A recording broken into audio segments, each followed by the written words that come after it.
Hi guys, कल अपन ने काय के बारे में पढ़ा था, कॉर्पोरेटिव सोसाइटी के बारे में पढ़ा था। अब अपन अपने नेक्स्ट टॉपिक क्या है वो जॉइंट स्टॉक कंपनी।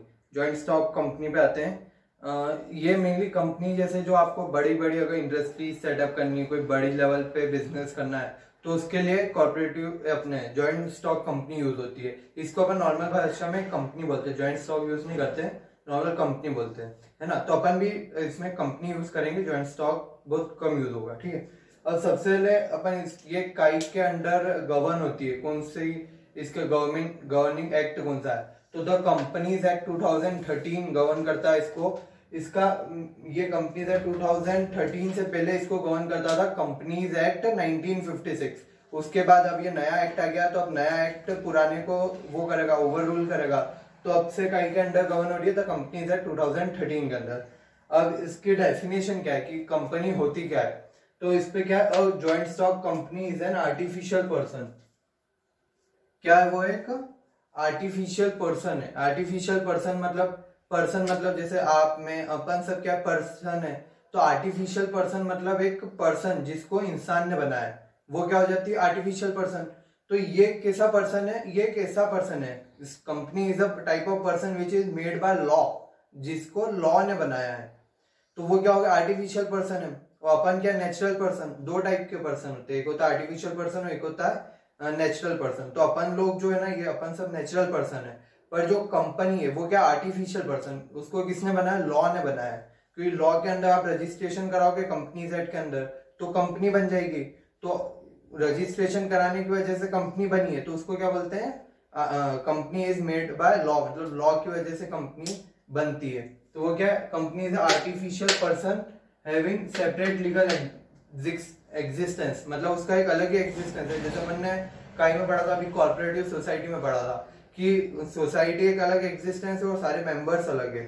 तो इसमें भी सेम होता है कि जो आपकी जॉइंट स्टॉक कंपनी है वो एक अलग एंटिटी मानी जाएगी, और जो सारे मेंबर्स है उसमें शेयर होल्डर्स है, जिन्होंने अपने रुपए उसमें लगा रखे, ओनर्स है, ओनर्स को अलग माना जाएगा। Having separate legal existence, perpetual succession. Perpetual succession मतलब मेंबर्स में come and go but company will go for ever, मतलब मेंबर आते जाते रहेंगे तो कंपनी क्या चलती रहेगी, युगो युगो तक, जन्मों जन्मों तक चलती रहेगी, है ना। जैसे अभी बड़ी कंपनी रिलायंस मान लो, रिलायंस अपन किसने चालू करी थी, धीरू भाई अंबानी है ना। तो धीरू भाई अंबानी के साथ बहुत सारे दूसरे लोग भी का रुपए लगे हुए उसमें, तो अब क्या हुआ, धीरू भाई अंबानी चले गए तो उसके बाद क्या हुआ, कंपनी बंद हो गई क्या, नहीं, वो कंपनी चलती जाएगी। मेंबर रहे नहीं रहे, मेंबर आते जाते रहते हैं, पर कंपनी को उससे कोई फर्क नहीं पड़ेगा, कंपनी अपना काम अलग करती रहेगी, है ना।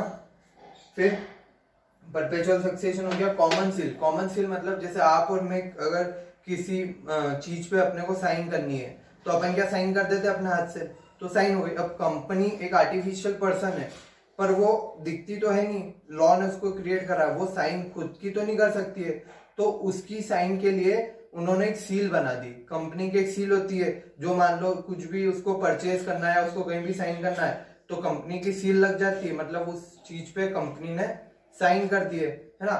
तो ये क्या है, joint stock company is a artificial person, मतलब आर्टिफिशियल पर्सन मतलब उसको लॉ ने बनाया है ना। हैविंग सेपरेट लीगल एंटिटी मतलब उसका एग्जिस्टेंस अलग है और सारे जो ओनर्स हैं उनका एग्जिस्टेंस अलग है। परपेचुअल सक्सेशन मतलब मेंबर्स में come and go but company will go for ever. फिर लास्ट क्या, कॉमन सील मतलब कहीं भी साइन करनी हो तो कंपनी उसकी सील लगाती है, वो साइन नहीं कर सकती इसलिए, है ना। अब अपन इसके फीचर्स देखते हैं कि फीचर्स क्या होते हैं कंपनी के। सबसे पहले क्या, इनकॉर्पोरेटेड एसोसिएशन। इनकॉर्पोरेटेड एसोसिएशन मतलब वो खुद बनी नहीं है, उसको बनाया गया है, उसको अपन ने बनाया है, मतलब दो तीन लोग मिले उन्होंने कंपनी बनाते हैं तो उन्होंने उसको बनाया है, वो अपने आप एग्जिस्टेंस में नहीं है, आर्टिफिशियल पर्सन है तो उसको खुद बनाना पड़ेगा। तो ये क्या, इनकॉर्पोरेटेड एसोसिएशन। फिर आर्टिफिशियल पर्सन, अपन ने ऊपर ही पढ़ लिया कि आर्टिफिशियल पर्सन मतलब वो नेचुरल पर्सन नहीं है, उसको एक अलग आइडेंटिटी दी गई है पर्सन के हिसाब से, पर वो नेचुरल नहीं, वो आर्टिफिशियल है, उसको अपन ह्यूमन ने, लॉ ने बनाया है, गॉड ने उसको नहीं बनाया है। फिर सेपरेट लीगल एंटिटी मतलब company has a separate legal entity and the owners are separate, मतलब कंपनी एक अलग चीज है, ओनर्स अलग चीज है। परपेचुअल सक्सेशन मतलब वही कंपनी वो मेंबर्स में come and go but company फिर go for ever. Limited liability, इसमें जैसे कंपनी के जो कैपिटल रहता है ना वो एक शेयर बहुत छोटे छोटे अमाउंट में डिवाइडेड रहता है। मान लो कंपनी का कैपिटल है 10 करोड़ रुपए, तो उस 10 करोड़ रुपए को वो 10 रुपए में डिवाइड कर देते हैं। बोले कि हम 10 रुपए के 1 करोड़ शेयर्स इशू करेंगे, मतलब जिसको भी खरीदना हो ना 10 रुपए दो और ओनर बन जाओ कंपनी का, 10 रुपए दो ओनर बन जाओ। तो जिसने 20 शेयर खरीदे उसको कितने 200 रुपए दिए और वो उसको 20 शेयर मिल गए। ऐसे 1 करोड़ शेयर कंपनी इशू कर देती है ना, जिसको जितने लेना हो इतने ले लो, 10 रुपए के हैं। तो ये क्या हो रहा है, लिमिटेड लाइबिलिटी। तो मैंने अगर 10 शेयर लिए तो मैंने कितने रुपए दिए उसके लिए, 100 रुपए दिए, है ना। तो मेरी लाइबिलिटी कितनी, बस 100 रुपए तक ही लिमिटेड है। उससे ज्यादा अगर बिजनेस के ड्यूज होते हैं तो मैं उसके लिए लाइबल नहीं रहूंगा, है ना। तो ये क्या लिमिटेड लाइबिलिटी। कॉमन सेल अपन ने पूरा ऊपर ही पढ़ लिया कि कंपनी खुद साइन नहीं कर सकती है, तो वो कॉमन सेल होती है कंपनी की, वो यूज करती है साइन करने के लिए। फिर ट्रांसफरेबिलिटी ऑफ शेयर्स, अपन ने अभी शेयर्स के बारे में पढ़ा, समझाया था कि शेयर्स क्या होते हैं, इट इज द स्मॉलेस्ट वो partition of the capital of the company. मतलब एक बड़ी कैपिटल होती है कंपनी की 10 करोड़ 1000 करोड़ ऐसी, उसको बहुत छोटे छोटे पार्ट में डिवाइड कर देते हैं, मतलब 10 रुपए 100 रुपए ऐसे डिवाइड कर देते हैं। तो वो शेयर्स जो रहते हैं ना वो बेच देते, फिर बेच के कंपनी का 10 रुपए आ गए और उन्होंने ओनर्स को वो शेयर्स बांट दिए। अब ओनर्स अगर चाहे तो वो शेयर्स वो इधर उधर बाजार में भी बेच सकते हैं। अगर मान लो मेरे को रुपए की जरूरत है, मेरे पास 100 शेयर पड़े कंपनी के, तो मैं जाऊंगा बाजार में बोलूंगा ये 100 शेयर और किसी को चाहिए क्या, तो सामने से और पार्टी आएगी हाँ भैया हमको चाहिए, तो मैं उसको 100 शेयर दे दूंगा, उससे रुपए ले लूंगा। तो ये ट्रांसफरेबिलिटी ऑफ शेयर्स है कि आप इनके शेयर्स है ना आप बेच सकते हो, खरीद भी सकते हो बाजार में जाके। फिर separate ownership and management. Separate ownership and management का मतलब क्या है कि अपन अभी तक जो देखता है कि सोल प्रोप्राइटरशिप में ओनर भी वो एक इकलौता पर्सन ही था और जो वो है ओनर भी वही था, मैनेजर भी वही था। फिर अपन ने क्या देखा, पार्टनरशिप में भी ओनर भी वो सभी थे और मैनेजर भी वही थे। एचयूएफ में भी सेम था और कोऑपरेटिव सोसाइटीज में भी ये था, जो मेंबर्स है वही वो थे, मैनेजर भी थे। अब इसमें क्या होता है कि ओनर कौन होते हैं, जो शेयर होल्डर्स है, जिन्होंने शेयर खरीद रखे वो क्या हो गए, ओनर्स हो गए। पर मैनेजर कौन होते हैं, जो डायरेक्टर्स होते हैं। डायरेक्टर्स मतलब मैनेजर्स होते हैं, जो बड़े लेवल पे मैनेज करते हैं कंपनी को, डायरेक्टर्स है। तो डायरेक्टर्स क्या हो गए, मैनेजर्स होते हैं वो सब। मैनेजर और ओनर कौन हो गए, शेयर होल्डर्स, है ना। तो ये दोनों अलग अलग कर दिया इस बार कि यार मैनेजर तुम करना है और ओन ये लोग कर रहे हैं। तो ये क्या हो गया, separation of ownership and management, मतलब मैनेजमेंट को अलग कर दिया और ओनरशिप को अलग कर दिया। अब ये 8 पॉइंट याद करने का एक बहुत सिंपल तरीका है, अपन वो पढ़ते। सबसे पहले क्या है, इनकॉर्पोरेटेड एसोसिएशन। इनकॉर्पोरेटेड एसोसिएशन मतलब एक पर्सन है तो अपन ये incorporated association. Second artificial person. Artificial person मतलब ये कॉलर पकड़े artificial person. Second separate legal entity, मतलब सेपरेट लीगल एंटिटी, हाथ थोड़ा इधर लाओ। Separate legal entity. Perpetual succession मतलब वो जन्मों तक युगों तक कंपनी चलती जाएगी, परपेचुअल सक्सेशन। फिर लिमिटेड लाइबिलिटी हो गया। फिर क्या इसके बाद, कॉमन सेल। फिर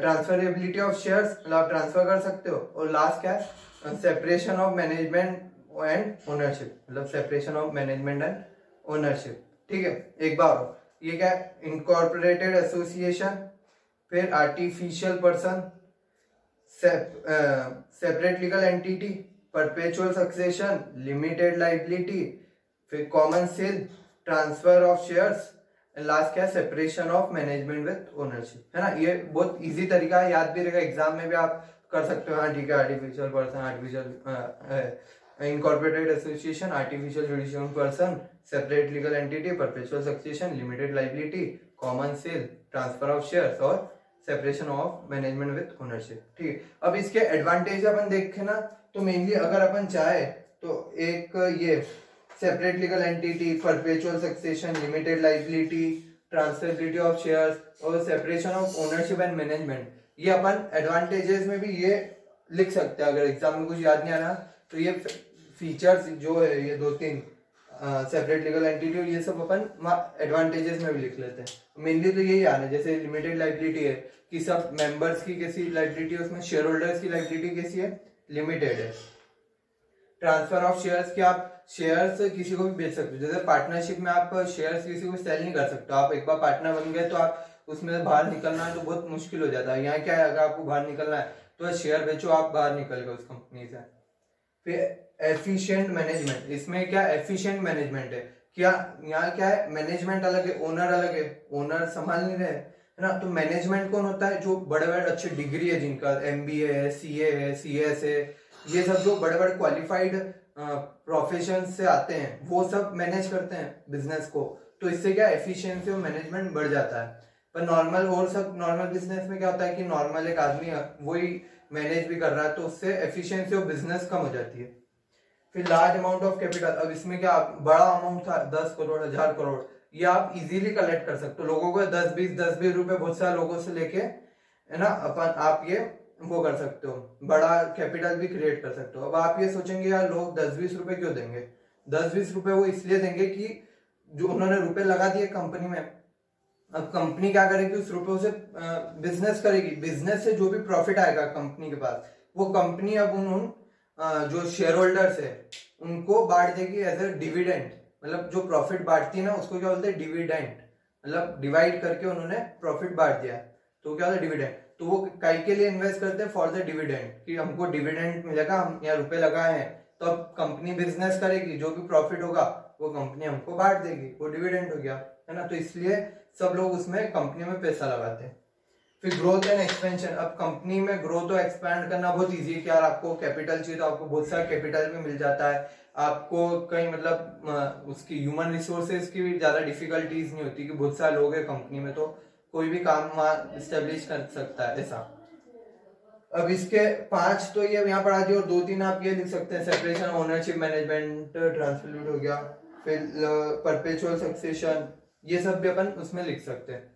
फिर डीमेरिट्स क्या है, कंपनी को चालू करने के लिए बहुत सारी फॉर्मेलिटीज लगती है, कंपनीज एक्ट में बहुत सारी फॉर्मेलिटीज है कि आपको कंपनी चालू करनी है तो इतने रुपए चाहिए ही, और आपको इन लोगों मतलब पहले ROC करके रजिस्ट्रार ऑफ कंपनी, उनके साथ बहुत सारे डॉक्यूमेंट पहले सबमिट करने पड़ते हैं कि आप फ्रॉड करके कहीं चले नहीं जाओ, क्योंकि इसमें क्या बहुत सारे पब्लिक के रुपए लगे हुए हैं, तो गवर्नमेंट नहीं चाहेगी यार कि आप कोई भी पब्लिक के पैसे लेके एकदम से फरार हो जाए। तो इसलिए वो क्या करती है, बहुत सारे रेगुलेशंस रहते हैं गवर्नमेंट के, क्या ये भी करो ये भी करो ये भी करो। तो बहुत सारे अपन ये आगे अपने चैप्टर में भी आएगा, एक तो अभी थोड़ा सा आ जाएगा और बाद में भी एक चैप्टर है कंपनी फॉर्मेशन का, तो उसमें भी अपन पूरा पढ़ेंगे प्रोसेस की कंपनी कैसे बनती है पूरी स्टार्टिंग से। तो बहुत लंबा प्रोसेस है कंपनी स्टैब्लिश करने का। तो ये इसका डिमेरिट्स हो गया, कॉम्प्लेक्सिटी इन फॉर्मेशन, अगर आपको कंपनी फॉर्म करनी है तो बहुत सारे वो है लीगल आपको ऑब्लिगेशंस मीट करने पड़ेंगे। लैक ऑफ सीक्रेसी, कोई कंपनी बहुत बड़ी वो है ऑर्गेनाइजेशन, वहाँ बहुत सारे लोग हैं तो आपके सीक्रेट नहीं रहते, सबको पता चल जाता है ऑर्गेनाइजेशन से बाहर भी बहुत इजीली चले जाते हैं, तो सीक्रेट कुछ मेंटेन नहीं रहता है। डिले इन डिसीजन, अब यहाँ बहुत सारे लोग हैं और मैनेज कौन कर रहा है, मैनेजर्स, वो भी बहुत सारे, डायरेक्टर्स भी बहुत सारे होते हैं, तो हर एक डिसीजन जो बड़े बड़े रहते हैं वो सारे डायरेक्टर्स आपस में कंसल्ट करके लेते हैं, तो उसमें डिसीजन थोड़ा स्लो हो जाता है। फिर conflict in interest, conflict in interest मतलब कि मैनेजर क्या चाहेगा, ओनर और मैनेजर दो अलग अलग होगा इस बार, पहले क्या था मैनेजर भी वही था और ओनर भी वही था, तो उनको पता था कि यार ओनर को क्या पता था कि मैं अच्छे से मैनेज करूंगा, मेहनत ज्यादा करूंगा तो मेरे को पैसे भी ज्यादा मिलेंगे। अब इसमें क्या हो रहा है, ओनर अलग है मैनेजर अलग है, तो मेहनत कौन कर रहा है पूरी, मैनेजर, और ओनर क्या सिर्फ पैसे लगा के बैठा हुआ है, उसको सिर्फ डिविडेंड मिलते जा रहा है। तो इसमें इंटरेस्ट हो जाता है कि यार मैनेजर बोलता है कि मैं इतनी मेहनत क्यों करूं इनके लिए, मेरे को तो मेरा जो सैलरी है वो तो मिल ही रही है, तो थोड़ा कॉन्फ्लिक्ट इन इंटरेस्ट कभी कभी हो जाता है। और मैनेजर क्या चाहेगा कि यार हम जो पैसा हम कमा रहे हैं कंपनी का वो डिविडेंड के रूप में नहीं दे और कंपनी के पास ही रख ले, वो कंपनी उससे फिर और आगे बिजनेस करेगी और ज्यादा कमाएगी। पर ओनर क्या चाहेगा कि यार हम नहीं, हमको तो डिविडेंड चाहिए, हमारा ज्यादा से ज्यादा डिविडेंड चाहिए। और मैनेजर क्या चाहेगा, वो डिविडेंड कंपनी के पास ही रहे, कंपनी उससे और अच्छी ग्रोथ कर पाए ऐसा। तो कभी कभी ओनर और मैनेजमेंट के बीच में कॉन्फ्लिक्ट आ जाता है। न्यूमरस रेगुलेशन, ये अपन ने बताया कि बहुत सारे रेगुलेशन, एक तो कंपनीज एक्ट है, फिर सेबी एक्ट है, फिर वो सेबी रूल से बहुत सारे ऐसे अलग अलग रूल वो बने हुए कंपनीज के लिए, एक्ट बने हुए, उन सब रेगुलेशंस को कंपनी फॉलो करना पड़ता है। फिर ओलिगार्चिक मैनेजमेंट, इसका मतलब क्या होता है, इसका अपन अगर शॉर्ट में देखें,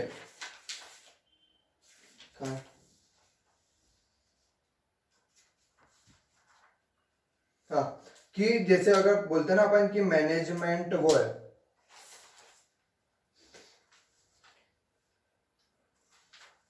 मैनेजमेंट क्या है कि अपन इसमें मतलब डेमोक्रेटिक है कि सबका एक बराबर वोट है, पर ये सिर्फ बोलने के लिए होता है कि मैनेजमेंट अच्छे के लिए वर्क करेगा ओनर्स के लिए, क्योंकि इन दोनों के इंटरेस्ट अलग है। मैनेजर क्या चाहता है, कंपनी ज्यादा ग्रो करे, और ओनर क्या चाहता है कि कंपनी ग्रो तो करे पर हमको भी डिविडेंड मिलता जाए।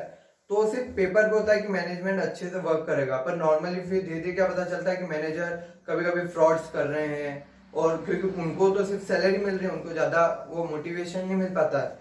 तो ये मतलब एक ऐसा पॉइंट है कि मैनेजमेंट थोड़ा वो फ्रॉडी टाइप हो सकता है ऐसा। एक्सक्लूसिव गवर्नमेंट कंट्रोल, ये अपने को पता ही चला, अपन ने पहले पढ़ा था कि गवर्नमेंट ज्यादा रेगुलेशंस लगाती है और चेक करती रहती है, क्योंकि इसमें पब्लिक का पैसा लगा हुआ है कंपनी के अंदर, तो गवर्नमेंट नहीं चाहेगी कि पब्लिक के साथ कभी भी फ्रॉड हो, है ना। फिर लैक ऑफ मोटिवेशन, कि जो मैनेजमेंट है उनका मोटिवेशन कम रहता है, क्योंकि वो तो एक फिक्स्ड सैलरी पे एम्प्लॉयड है, उनकी ज्यादा मेहनत से उनको कोई फायदा नहीं हो रहा है, उनकी ज्यादा मेहनत से फायदा किसको हो रहा है, ओनर को, तो मोटिवेशन कहीं लैक कर जाते हैं। Types of company, mainly 3 type की कंपनी होती है। सबसे पहले है प्राइवेट कंपनी, फिर पब्लिक कंपनी और 1% कंपनी। अब इसमें पब्लिक का ये मतलब नहीं है कि उसमें गवर्नमेंट के रुपए लगे हुए, इसमें थोड़ा अलग चीज है। अब पहले अपन समझते हैं प्राइवेट कंपनी क्या होती है। प्राइवेट कंपनी मतलब वो कंपनी जिसमें शेयर्स जो है वो इजीली ट्रांसफर नहीं हो सकते। मान लो 20 जनों ने एक कंपनी चालू करी, तो अब उन्होंने शेयर्स खरीद लिए, अब वो अपने शेयर्स इजीली नहीं बेच पाते हैं, मतलब थोड़े उनके रेस्ट्रिक्शंस रहते हैं कि आप इतनी दिन में नहीं बेच सकते, या ये कंपनी के शेयर बिक ही नहीं सकते हैं, तो वो क्या हो जाते हैं प्राइवेट कंपनी की। जो प्राइवेट 10-20 लोगों ने मिलकर चालू करी है वो प्राइवेट कंपनी। इसमें मिनिमम कितने मेंबर होते हैं, मिनिमम 2 मेंबर चाहिए कंपनी चालू करने के लिए, और मैक्सिमम कितने चाहिए 200, मतलब 2 से 200 के बीच में है तो वो प्राइवेट कंपनी हो सकती है, और अगर 200 से ज्यादा हो जाएगा तो वो पब्लिक कंपनी के इसमें आ जाएगा। फिर पब्लिक इन्विटेशन, ये जो प्राइवेट कंपनी है वो पब्लिक इन्विटेशन नहीं दे सकती है, मतलब पूरे इंडिया में ऐसा अनाउंस नहीं कर सकती कि हमारी कंपनी, हमारी बिजनेस है ना, और हमको रुपए चाहिए, आज से रुपए दे दो, ये ऐसा अनाउंस नहीं कर सकती। ये सिर्फ क्या है, कुछ ग्रुप है इनका जो आपस में फ्रेंड, फैमिली, जो बिजनेस कम्युनिटी, वो आपस में थोड़े थोड़े लोग कंट्रीब्यूट कर सकते हैं, पर वो इन्विटेशन नहीं दे सकते कि यार हम एक कंपनी चालू कर रहे हो, आप उसमें हमको रुपए कंट्रीब्यूट करो, ऐसा नहीं कर सकते हैं। अब ये वही पब्लिक कंपनी में ये जो चीजें रॉन्ग है वो अलाउड रहती है, इसमें transfer of share. Public company के जो शेयर्स रहते हैं वो इजीली ट्रांसफरेबल रहते हैं, क्या मेरे को आज बेचना है बेचूं, आज खरीदना है खरीदूं, कोई रेस्ट्रिक्शन नहीं उस पर, जब इच्छा वो करो। फिर मिनिमम 7, इसमें क्या है कि मिनिमम 7 मेंबर होने चाहिए, और मैक्सिमम कितने भी, जैसे बड़ी बड़ी कंपनीज है, रिलायंस है, उसमें तो मतलब लाखों करोड़ों ओनर्स होते हैं, है ना, और तो वितने अनलिमिटेड, जितनी आप चाहो इतने कर सकते हो। फिर पब्लिक इन्विटेशन, ये कंपनी ऐसा भी बोल सकती है कि यार हमको बिजनेस के लिए रुपए चाहिए, पूरी मतलब इंडिया में अनाउंस करा देगी कि हमको बिजनेस के लिए रुपए चाहिए, जिसको भी देना हो वो रुपए दे दो और हमारे शेयर्स ले लो, तो ये पब्लिक इन्विटेशन दे सकती है। फिर 1% कंपनी क्या होती है, नाम से ही समझ आ रहा है अपने को, 1% मतलब सिर्फ एक जना जो कंपनी बना रहा है वो 1% कंपनी, है ना। इसमें कितने थे, मिनिमम 2, इसमें एक ही, सिर्फ एक जना ही होगा। अब इसमें क्या हो रखा, 1% कंपनी सिर्फ एक जना ही बना सकता है, और एक जना एक ही 1% कंपनी बना सकता है, मतलब मैं हूं तो मैं अपनी लाइफ में सिर्फ एक ही 1% कंपनी बना सकता हूँ। तो ऐसा नहीं कि मैंने एक ही 1% कंपनी बना दी, एक ही 1% कंपनी बना दी, एक और बना दी, ऐसा नहीं, सिर्फ मैं, है ना, एक ही 1% कंपनी बना सकता हूँ, ठीक है। और इसके कुछ रेस्ट्रिक्शन है कि एक जना कितना कर सकता है, तो उस कंपनी की जो कैपिटल है, अपन ने शेयर कैपिटल पढ़ा था, वो 50 लाख से कम होनी चाहिए, कम या बराबर, less than equal to 50 lakh होनी चाहिए, है ना। और जो टर्नओवर है, मैं जो जितना सेल कर रहा हूँ एक साल में, वो 2 करोड़ से ज्यादा नहीं जाना चाहिए, वो 2 करोड़ से अंदर ही रहना चाहिए। तो ये 2 बेसिक कंडीशन है ओपीसी, इसको शॉर्ट में ओपीसी भी बोलते हैं, 1% कंपनी, मतलब शेयर कैपिटल 50 लाख से कम हो और टर्नओवर 2 करोड़ से कम हो। ठीक है, ये आज अपन ने क्या पढ़ा, जॉइंट स्टॉक के merits demerit types of company. अब कल अपन पढ़ेंगे कि ये चालू कैसे करते हैं, मतलब आप इनकॉर्पोरेट प्रोसेस क्या है इसकी, और एक और इसके बाद आप ये पढ़ोगे प्राइवेट और पब्लिक में डिफरेंस क्या है। ये शॉर्ट में मैं आपको बता देता हूँ, ये आ जाता है कभी भी एग्जाम में। जैसे अब अपन ने यही पढ़ा क्या कि प्राइवेट में कितने हो सकते हैं, मिनिमम 2, और यहाँ मिनिमम कितने 7। एक ये डिफरेंस हो गया। मैक्सिमम का देख लो, मैक्सिमम इधर 200 है, इधर अनलिमिटेड है। फिर सेकंड क्या था, डायरेक्टर्स, जो मैनेजर्स है ना, तो मिनिमम यहाँ 2 मैनेजर होने चाहिए, 2 डायरेक्टर होने चाहिए। यहाँ पे कितने होने चाहिए, मिनिमम 3 डायरेक्टर होने चाहिए।